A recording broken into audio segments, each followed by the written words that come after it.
नमस्कार दोस्तों, मैं योगेश शर्मा विषय क्लासेज के ऑनलाइन एजुकेट प्लेटफॉर्म पर आप सभी का हार्दिक स्वागत अभिनंदन करता हूं। दोस्तों, हम आज यहाँ पर एक नया और सबसे शानदार टॉपिक प्रारंभ करने वाले हैं। देखिए, हम राजस्थान के इतिहास के अंदर जो भी सब्जेक्ट या जो भी टॉपिक्स पढ़ रहे हैं वो ऐसे टॉपिक्स है दोस्तों जो कि हमारे एग्जाम में, चाहे राजस्थान के अंदर कोई सा भी भर्ती परीक्षा हो, उस एग्जाम के अंदर एक या दो प्रश्न उन टॉपिक्स में से जरूर आते हैं।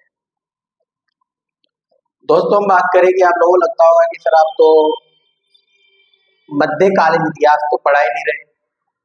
सर वहां से कहानियां ज्यादा है, लेकिन प्रश्न उस मध्यकालीन इतिहास में से जो 800-900 साल का जो इतिहास है वैसे प्रश्न आते हैं मात्र एक या दो, जबकि सर्वाधिक क्वेश्चन बैठते हैं हमारे पास आधुनिक इतिहास में से।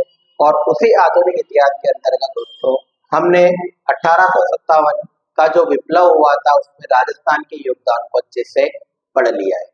दोस्तों, आगे हम यहाँ पर पढ़ेंगे और हम पढ़ेंगे किसके बारे में, तो हम पढ़ेंगे यहाँ पर राजस्थान का एकीकरण।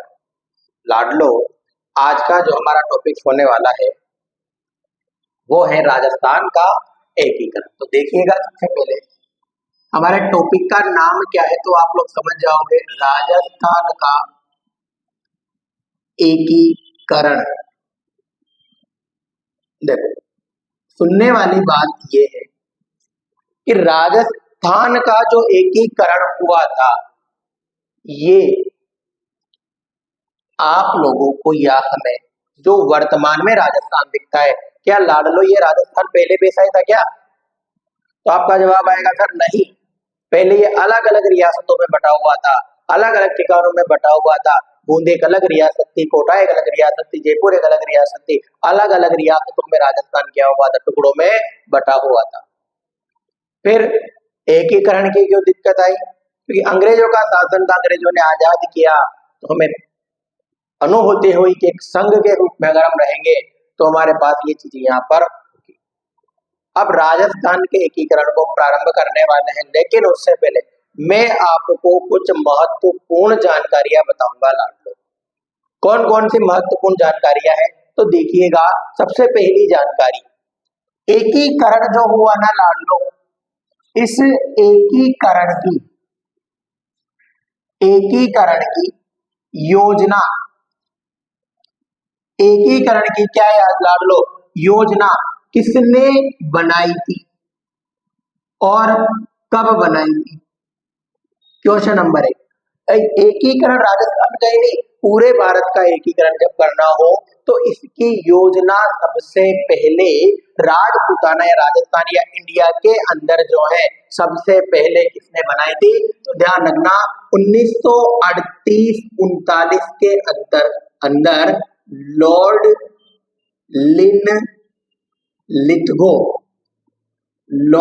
लिथगो ने जो है सर्वप्रथम एकीकरण की योजना बनाई थी कि हमें एकीकरण करना चाहिए भारत का, हिंदुस्तान का हमें क्या करना चाहिए, एकीकरण करना चाहिए।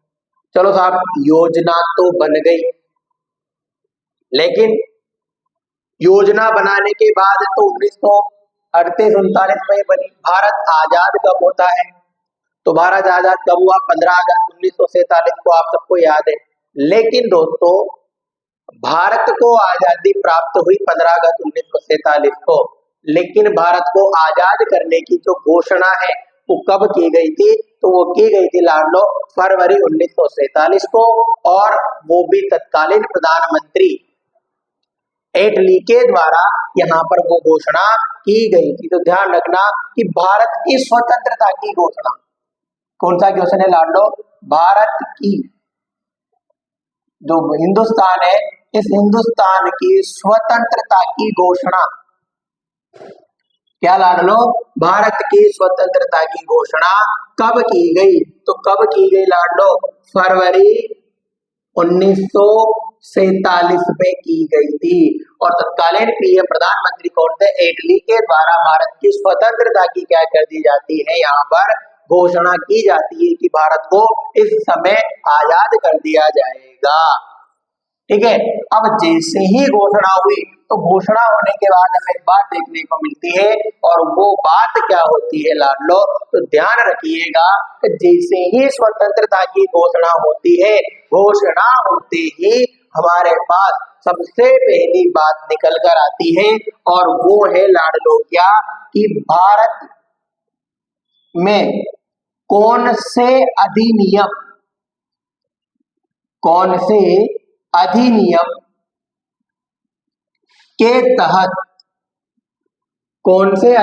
के तहत ब्रिटिश शासन समाप्त हुआ। ब्रिटिश शासन क्या होता है लाडलो, समाप्त होता है। आप लोगों से क्वेश्चन पूछा जाएगा कि कौन से अधिनियम के तहत ब्रिटिश शासन यहाँ पर समाप्त हुआ था रे, तो क्या बताओगे तुम लोग, तो तुम्हारे मुंह में सिर्फ एक ही आंसर होगा, सिर्फ वो था स्वतंत्रता अधिनियम। कौन सा था, स्वतंत्रता अधिनियम।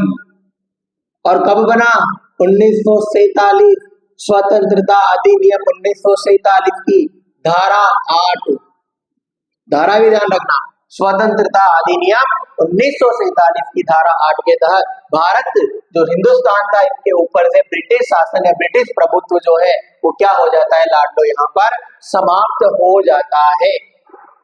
ठीक है, अब क्या होता है, जैसे कहानी के तौर पर याद रखना लाडलो, आधुनिक इतिहास है लेकिन कहानी के तौर पर ध्यान रखेंगे कि एकीकरण की योजना किसने बनाई, 1938-39 में लॉर्ड लिलिथगो ने बनाई। स्वतंत्रता की घोषणा कब होती है, फरवरी 1947 के अंदर होती है। कौन से अधिनियम के तहत ब्रिटिश शासन समाप्त हुआ, तो स्वतंत्रता अधिनियम 1947 की धारा 8 के तहत यहाँ पर क्या होता है, प्रभुत्व ब्रिटिश का जो शासन था वो क्या हो जाता है लाडलो, समाप्त यहाँ पर हो जाता है। अब हम यहाँ पर कुछ बातें देखते हैं। देखो कुछ बातें यह है कि सबसे पहली बात, स्वतंत्रता के समय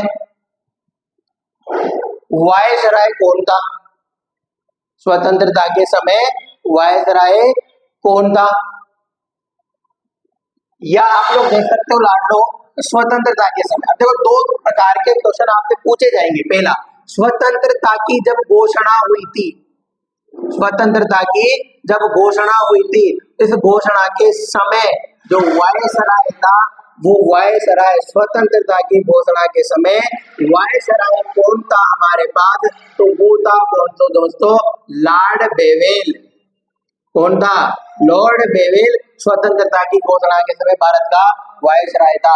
और दूसरी बात, एकीकरण के समय जब राजस्थान का एकीकरण हो रहा था, एकीकरण के समय जो है, एकीकरण के समय वायसराय कौन था, तो एकीकरण के समय वायसराय था आपका सीधा जवाब होगा लॉर्ड माउंटबेटन। कौन था दोस्तों, लॉर्ड माउंटबेटन था वायसराय। तो ध्यान रखना, चार प्रश्न जो है आप लोगों के सामने मैंने बताए हैं, चारों के चारों ही बहुत ज्यादा महत्वपूर्ण है हमारी परीक्षा के आने की दृष्टि से। अब दूसरी बात हम करते हैं यहाँ पर, घोषणा के समय लॉर्ड बेवेल और एकीकरण के समय लॉर्ड माउंटबेटन था। अब होता क्या है दोस्तों, सुनिएगा, जैसे ही घोषणा होती है ना स्वतंत्रता की, इस स्वतंत्रता की घोषणा होते ही लाडलो भारत में उस समय कितनी रियासतें थी ये भी देख लेते हैं अपन। भारत में कुल रियासतें, तो भारत में कुल रियासतें कितनी थी लाडलो, तो कुल कितनी थी आप ध्यान रखना, 565 या 562, दोनों थी। दोनों एग्जाम्पल राइट है, लेकिन आप अधिकतर राइट कौन सा होगा, 565। ठीक है, तो 565 या 562 जो थी उस समय भारत में कुल रियासतें थी, और इन रियासतों को एक धागे में पिरोना था। जैसे कि माला के अलग अलग फूल पहले रहते हैं, लेकिन उन एक एक फूलों को चुनकर धागे में लगा करके एक माला बनानी होती है, उसी प्रकार से 565 रियासतों को एक धागे में पिरोना था। यहाँ से धागे में पिरोकर इनसे क्या बनाना था, तो इनके द्वारा जो है एक संपूर्ण एक अखंड भारत की यहाँ पर स्थापना करनी थी। तब इसके लिए क्या किया गया, तो जैसे ही ये घोषणा होती है, इस घोषणा के द्वारा ही एक विभाग का गठन किया जाता है, जिसे कहा जाता है लाडलो कौन सा, रियासती विभाग। कौन सा विभाग आता है मेरे लाडलो, रियासती विभाग। अब आप लोग कहोगे इसकी स्थापना कब होती है, तो सर इसकी स्थापना हुई थी 5 जुलाई 1947 को। कब हुई लाडलो, 5 जुलाई 1947 को। कहाँ होती है, तो रियासती विभाग की स्थापना होती है लाडलो दिल्ली में। कहाँ होती है जवानों, दिल्ली में। रियासती विभाग कब होती है, 5 जुलाई 1947 को। और कहाँ होती है, नई दिल्ली। नई दिल्ली के अंदर इसकी स्थापना होती है। और इसका अध्यक्ष जो है, वो अध्यक्ष किसे बनाया जाता है, तो ध्यान रखना इसका अध्यक्ष कौन था, सरदार वल्लभ भाई पटेल। कौन थे लाडलो, सरदार वल्लभ भाई पटेल जो है, उन्हें इसका अध्यक्ष बना दिया जाता है। इसका रियासती विभाग का अध्यक्ष बना दिया जाता है। और इस विभाग का जो सचिव है, वो सचिव किसे बनाया जाता है, तो सचिव बनाया जाता है वीपी मेनन को। किसे बनाया जाता है लाडलो, वीपी मेनन को यहाँ पर सचिव बनाया जाता है। तो ये कौन था, रियासती विभाग। इसका कार्य क्या था, इन रियासतों को एकत्रित करके अखंड भारत की स्थापना करना। और इसीलिए सरदार वल्लभ भाई पटेल को लौह पुरुष भी कहा जाता है। क्या कहा जाता है, लौह पुरुष कहा जाता है, क्योंकि ये लोहे के समान मजबूत थे। और इन्हीं की वजह से आज हम जो भारत देख पा रहे हैं, वो इन्हीं की वजह से यहाँ पर बना है। तो दोस्तों ये दो बातें मैंने आप लोगों को बताई। रियासती विभाग यहाँ पर बना, कब बना, 5 जुलाई 1947 को। कहा, दिल्ली में। अध्यक्ष सरदार वल्लभ भाई पटेल, सचिव वीपी मेनन। और वल्लभ भाई पटेल को लौह पुरुष भी कहा जाता है। अब इसकी आगे की कहानी सुनिएगा। होता क्या है, जैसे ही यहाँ पर होता है, तो रियासती विभाग के द्वारा सलाह दी जाती है। और सलाह किसे दी जाती है, लॉर्ड माउंटबेटन को, कि आप एक बैठक बुलाइए। और इसकी सलाह पर लॉर्ड माउंटबेटन एक बैठक बुलाता है। और वो बैठक किसकी बुलाता है लाडलो, नरेंद्र मंडल की। इसकी बुलाता है, नरेंद्र मंडल की यहाँ पर बैठक बुलाता है। और नरेंद्र मंडल की जो बैठक है, ये आयोजित होती है लाडलो कब, 25 जुलाई 1947 को। कब होती है मेरे लाडलो, 25 जुलाई 1947 को जो है नरेंद्र मंडल की बैठक यहाँ पर आयोजित होती है। और इस बैठक के अंतर्गत 2 प्रपत्र जारी किए जाते हैं। क्या किए जाते हैं, 2 प्रपत्र जारी किए जाते हैं। और ये प्रपत्र किस उद्देश्य से जारी किए जाते हैं, तो ये प्रपत्र इसी उद्देश्य से जारी किए जाते हैं, जो ये दोनों प्रपत्र जो है, दोनों प्रपत्र को भरने वाली जो रियासत होगी, वो भारत में विलय पर क्या करेगी, सहमति प्रदान करती है। क्या करती है लाडलो, सहमति प्रदान करती है। तो ये काम जो है हमारे पास किसके द्वारा किया जाता है, 2 प्रपत्र यहाँ पर जारी कर दिए जाते हैं। अब दोनों प्रपत्र कौन कौन से होंगे, वो मैं आप लोगों को अभी बताऊंगा, थोड़ा आगे चलेंगे। तो एक बार स्कोर देखिएगा, इसको मैं क्लीन करूंगा। एकीकरण की योजना किसने बनाई, कब बनाई, 1938-39 में लॉर्ड लिनलिथगो के द्वारा बनाई जाती है लाडलो। भारत की स्वतंत्रता की घोषणा फरवरी 1947 में। कौन से अधिनियम के तहत ब्रिटिश शासन समाप्त हुआ था भारत में से, तो स्वतंत्रता अधिनियम 1947 के तहत। स्वतंत्रता की घोषणा के समय वायसराय कौन था, लॉर्ड वेवेल। एकीकरण के समय वायसराय कौन था, लॉर्ड माउंटबेटन। ये राजस्थान का नहीं, ये भारत की बात कर रहे हैं अपन। भारत में कुल रियासतें कितनी थी लाडलो, 565। रियासती विभाग की स्थापना कर दी जाती है, रियासती में जो रियासतें इनको एक करने के लिए। और वो की जाती है, कब की जाती है, 5 जुलाई 1947 को की जाती है दिल्ली के अंदर। और जिसका अध्यक्ष से बनाया जाता है सरदार वल्लभ भाई पटेल को, जिन्हें लौह पुरुष भी कहा जाता है। और इसका सचिव कौन होता है लाडलो, यहाँ पर वीपी मेनन होता है। ठीक है। और इसके बाद क्या होता है, लॉर्ड माउंटबेटन जो है, नरेंद्र मंडल, लॉर्ड माउंटबेटन इस रियासती विभाग की सलाह पर नरेंद्र मंडल की जो है बैठक बुलाता है 25 जुलाई 1947 को। इसके अंतर्गत 2 प्रपत्र जारी किए जाते हैं, जो भारत में विलय के ऊपर क्या करेंगे लाडलो, यहाँ पर सहमति प्रदान करते हैं। दोस्तों देखिएगा कि वो दो प्रपत्र जो है वो हमारे पास कौन कौन से थे। तो एक प्रपत्र आता है उसमें से इंस्ट्रूमेंट ऑफ सक्सेशन। देखो इंग्लिश मेरी थोड़ी कमजोर है तो आप बता देना। इंस्ट्रूमेंट ऑफ सक्सेशन, ठीक है, एक्सेशन।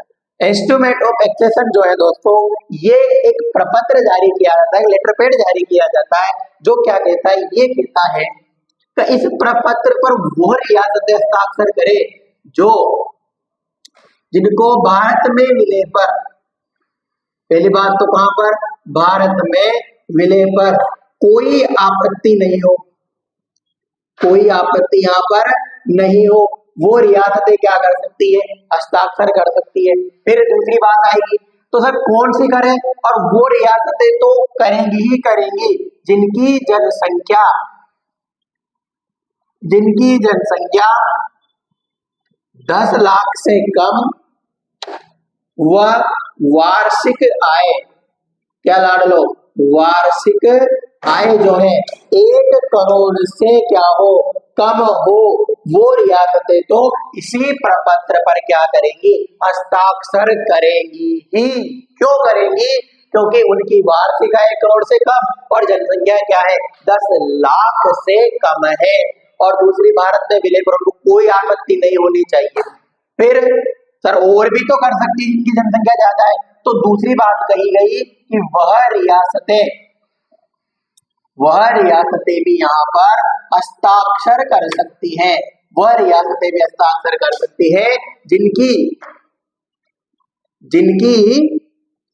जनसंख्या, वो रियासतें भी हस्ताक्षर कर सकती है जिनकी जनसंख्या 10 लाख से अधिक, या 10 लाख तो क्या हो लाड़ लो, न्यूनतम कम से कम हो ही सही, ज्यादा से ज्यादा 1 करोड़ होने दे, लेकिन न्यूनतम जनसंख्या क्या हो, 10 लाख से कम हो, वह वार्षिक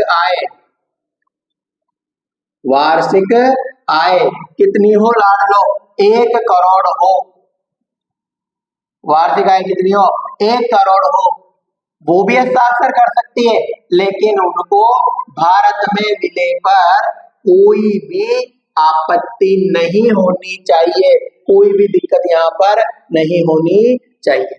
तो पहला प्रपत्र देखा, क्या नाम था, इंस्ट्रूमेंट ऑफ सक्सेशन। ये कहता है भारत में विलय पर सहमति प्रदान करता है, वह रियासतें जिनकी जनसंख्या 10 लाख से कम हो, वार्षिक आय 1 करोड़ से कम हो, वो इस प्रपत्र पर हस्ताक्षर करेगी ही करेगी। लेकिन वो रियासतें जिनकी जनसंख्या 10 लाख से ज्यादा है, वार्षिक आय 1 करोड़ से अधिक है, वह भी इस पर हस्ताक्षर कर सकती है, लेकिन उन्हें भारत में विलय पर कोई भी आपत्ति यहाँ पर नहीं होनी चाहिए लाडलो। अब हम बात करते हैं यहाँ पर राजस्थान की, किसकी बात करते हैं, राजस्थान की। जब राजस्थान की बात करते हैं तो जैसे ही राजस्थान की बात की जाती है तो राजस्थान के सभी राजाओं ने, राजस्थान के सभी राजा जो थे, राजस्थान के सभी राजाओं ने इस प्रपत्र पर क्या किए लाडलो, हस्ताक्षर किए थे।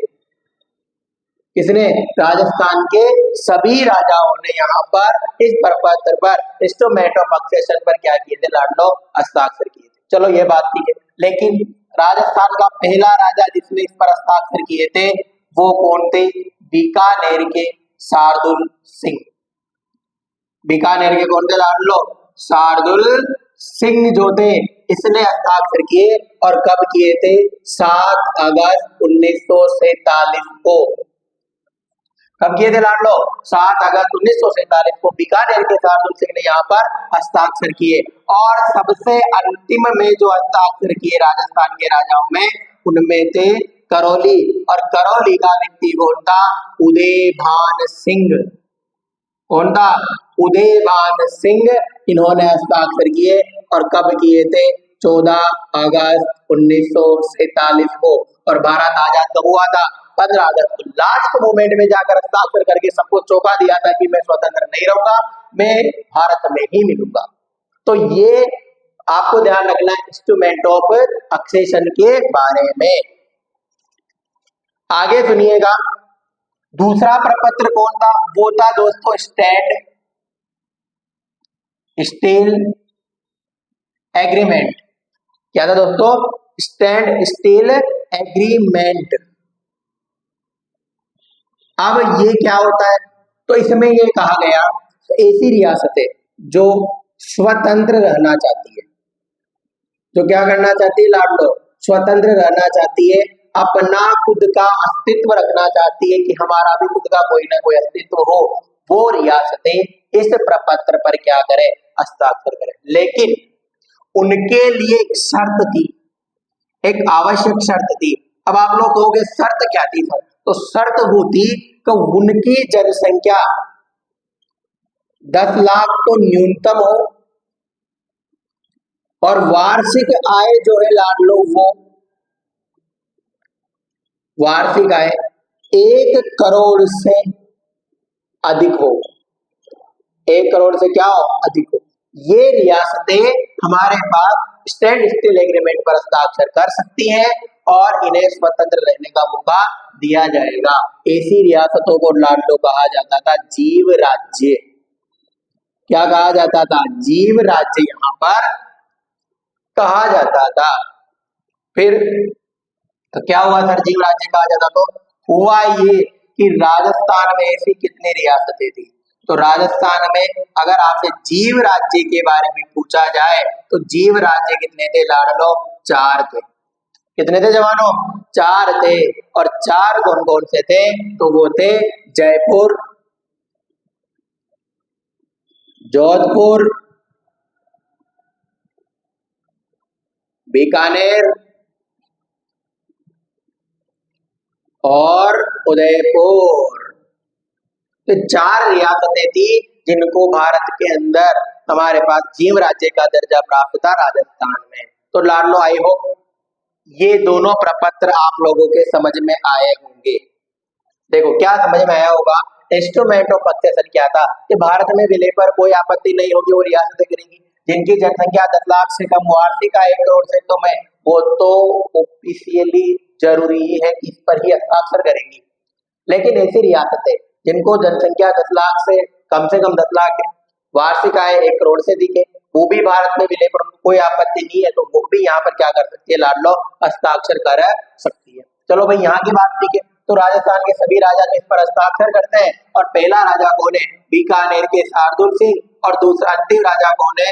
करौली के उदयभान सिंह थे, जिन्होंने 14 अगस्त 1947 को यहाँ पर हस्ताक्षर किया। स्टैंड स्टिल एग्रीमेंट तो स्वतंत्र रहने वाली रियासतों के लिए था जिनकी जनसंख्या कम से कम कितनी हो लाडलो? न्यूनतम 10 लाख हो और वार्षिक आय 1 करोड़ से अधिक हो। इनको जीव राज्य कहा जाता था और राजस्थान में जीव राज्य की संख्या कितनी थी? 4। जयपुर, जोधपुर, बीकानेर और उदयपुर थी। तो आई होप मेरे जवानों आप लोगों की ये बात समझ में आई होगी। अब आगे चलिए, यहां से हम राजस्थान के अंदर एंट्री करेंगे। तो चलिएगा दोस्तों, इसको क्लीन कर देता हूं मैं, चाहो तो आप नोट करते जाइएगा। दोस्तों वो कहते हैं ना, आप सब जानते हो कि मेहनत लगातार करनी चाहिए। अगर हम मेहनत करना छोड़ देंगे ना तो हम कभी भी सफल नहीं हो पाएंगे। हमें लगातार क्या करनी चाहिए लाडलो? मेहनत करनी चाहिए। मेहनत आप करते रहिए, जैसे जैसे आप मेहनत करोगे आपकी मेहनत रंग लाएगी। और मैं एक बात का वादा आपको जरूर कर सकता हूँ लाडलो, कि जो बातें आपको यहाँ बताई जा रही है वो एक 100% प्रूफ है, ऑथेंटिक है और ऑथेंटिक बुक से पढ़ाई जाएगी। आप लोगों को जो भी चीजें होंगी तो आप ध्यान रखिएगा, ठीक है?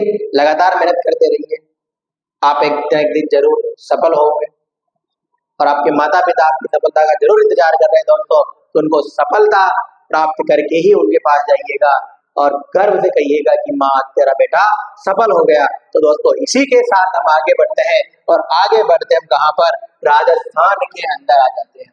अब हम कहाँ आएंगे? राजस्थान के अंदर। तो चलिए राजस्थान में क्या क्या होता है देखते हैं। राजस्थान में क्या था? तो कुल कितनी रियासतें थी? सबसे पहले तो कुल कितनी रियासतें थी एकीकरण के समय? तो रियासतें कितनी थी लाडलो? 19 रियासतें थी। ठिकाने कितने थे? तो 3 ठिकाने थे। 3 क्या थे? ठिकाने। और एक क्या थे हमारे पास? चीफ कमिश्नर था। एक क्या था? चीफ कमिश्नर था। अब अब हम जब जब एकीकरण करेंगे तो हमें यहाँ पर इनके बारे में याद रखना होगा कि कुल कितनी इकाइयों को राजस्थान में एकीकरण के समय एक धागे में पिरोया गया था। कितनी इकाइयां थी दोस्तों, बताइएगा कमेंट करके जरूर। तो आप लोग बताओगे कितनी थी सर, किसी का 19, किसी का कुछ ना कुछ आएगा। इन तीनों को मिलाया गया था। तो एकीकरण के समय कुल कितनी इकाइयों को, 23 इकाइयां जो थी, इन 23 इकाइयों को यहाँ पर एकीकरण के समय एक धागे में पिरोया गया था और उस धागे में पिरोकर उस धागे का नाम रखा गया था राजस्थान। क्या रखा गया था लाल लोग, राजस्थान रखा गया था। तो ये हमें पढ़ना है यहाँ पर कैसे 19 रियासतें, 3 ठिकाने और एक चीफ कमिश्नर एक होता है, इनके बारे में हम देखेंगे। सबसे पहली बात दोस्तों, 3 ठिकानों के बारे में आपको बताता हूँ। 3 ठिकाने कौन कौन से थे, ठीक है दोस्तों। सबसे पहला ठिकाना लावा। क्या नाम है, लावा। गाना नहीं है दोस्तों, लावा। लावा के अंदर सबसे पहला क्वेश्चन कौन सी रियासत में था, तो ये एकीकरण के समय जयपुर रियासत में था। लेकिन वर्तमान में कहा है फिर, तो वर्तमान में कहा जाए तो ध्यान रखना कहा है लाल लोग, टोंक के अंदर है। कहा है, तो वर्तमान में टोंक जिले में है। और एकीकरण के समय कहा था लाल लोग, तो एकीकरण के समय कहा था, ये जयपुर रियासत के अंदर था। दूसरी बात हम करते हैं कि यहाँ का जो राजा है वो कौन था। राजा होगा क्या, नहीं, ठिकाना है तो कौन होगा, ठिकानेदार। ठिकाना है तो ठिकानेदार। अब मेन बात निकल के आती है कि याद कैसे रखेंगे ठिकानेदार का नाम। इसे लावा को लावा मत पढ़ो, लावा को पढ़ो आप लाबा। क्या पढ़ो, लाबा। लावा से क्या बन गया, लाबा। और ब से बनेगा बंस प्रदीप सिंह नरूकार। कौन बनेगा, बंस प्रदीप सिंह नरूकार।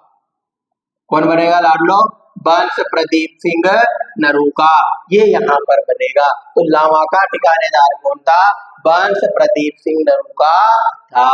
दूसरी बात और, जनसंख्या व क्षेत्रफल, जनसंख्या व क्षेत्रफल की दृष्टि से सबसे छोटा ठिकाना, जनसंख्या व क्षेत्रफल की दृष्टि से सबसे छोटा ठिकाना कौन सा था, तो वो कौन सा था लाडलो, लावा था। ठीक है, आगे देखिएगा। दूसरा आता है हमारे पास लावा के बाद नीम राणा। कौन आता है दोस्तों, नीम राणा। नीम राणा, नीम राणा कहाँ है, अभी भी अलवर में ही है और उस समय भी कहा था, अलवर रियासत के अंदर ही था। कहा था लाडलो, अलवर रियासत में। और यहाँ का ठिकानेदार कौन था, तो ठिकानेदार का नाम ध्यान रखना, वो था राजेंद्र। कौन था, देखो, नीम राणा रा से बना राजेंद्र। कौन बना रे, राजेंद्र। और सिंह चौहान, कौन था, राजेंद्र सिंह चौहान था। तीसरा ठिकाना हमारे पास है लाडलो, कुशलगढ़। कौन सा है, कुशलगढ़। कुशलगढ़ के बारे में वही 3 बातें, कौन सी रियासत में था और राजा यहाँ का मतलब ठिकानेदार कौन था। तो रियासत तो कौन सी थी लाडलो, बांसवाड़ा रियासत के अंदर ये आता था और यहाँ का ठिकानेदार था हरेंद्र सिंह। हरेंद्र सिंह। और दूसरी बात तो वो क्या थी, जनसंख्या व क्षेत्रफल की दृष्टि से सबसे बड़ा ठिकाना, जनसंख्या व क्षेत्रफल की दृष्टि से क्या था लाडलो, सबसे बड़ा ठिकाना कौन था, तो वो कौन था, कुशलगढ़ था। आई होप आप लोगों को ये बात समझ में आई होगी। और एक और देख लेते हैं हम थोड़ा सा, एक चीफ कमिश्नर था दोस्तों। क्या था, चीफ कमिश्नर। और चीफ कमिश्नर में वैसे तो मैंने 1857 क्रांति में बता दिया, लेकिन फिर भी किसको बनाया गया था, अजमेर मेरवाड़ा को। किसे बनाया गया था लाडलो, अजमेर मेरवाड़ा को। कब बनाया गया था, 1832 के अंदर बनाया गया था। तो दोस्तों जो है हम आगे की बात हम अगली क्लास में करेंगे चीफ मिशन के बारे की। आप लगातार मेहनत करते रहेगा, इस क्लास को शेयर करिएगा और लाइक करिएगा, साथ ही साथ इसे चैनल को सब्सक्राइब भी करिएगा। Thank you very much.